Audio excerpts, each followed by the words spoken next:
A dramatic pretrial development from attorneys for Mario Fernandez, who was charged in the murder-for-hire plot that killed Jared Bridegan last year. They now want the state attorney's office removed from the case. There are dozens of pages of legal documents that just came out in which the defense makes their argument for why they want different prosecutors. They claim the state attorney got access to confidential information. Bridegan's ex-wife, Shanna Gardner, and Fernandez, her estranged husband, have pleaded not guilty to first-degree murder. A second man, Henry Tenen, has pleaded guilty to second-degree murder as the triggerman. News4 Jack's I-Team investigator Vic Micolucci tells us Fernandez's defense wants prosecutors disqualified.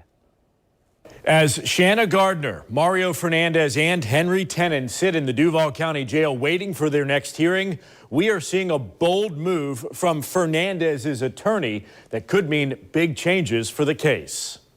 Defense lawyers Jesse Dreiser and Frank Tassoni filed a motion to remove State Attorney Melissa Nelson and her team from the case, claiming prosecutors have access to emails and text messages between the defendants and their lawyers, calling it a breach of confidentiality.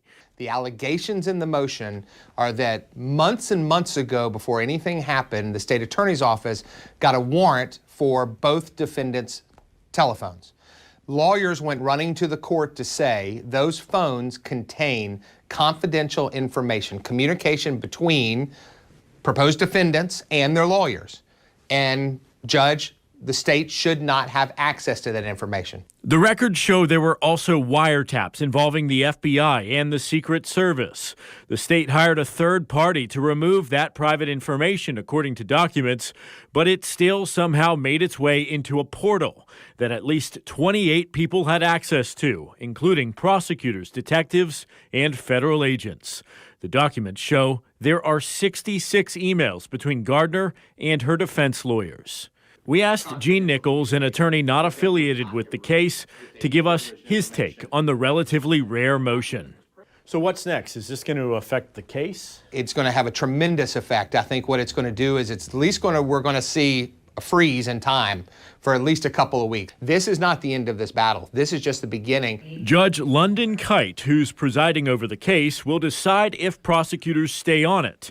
If they're removed, the governor would appoint a special prosecutor from a different circuit, potentially Gainesville, Daytona, or Orlando.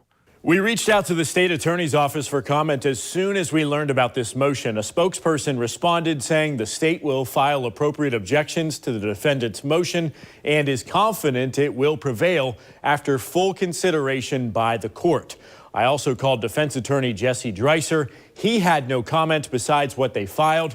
Gardner has new attorneys led by Casey Anthony's former lawyer, Jose Baez. He's not part of this motion as of now.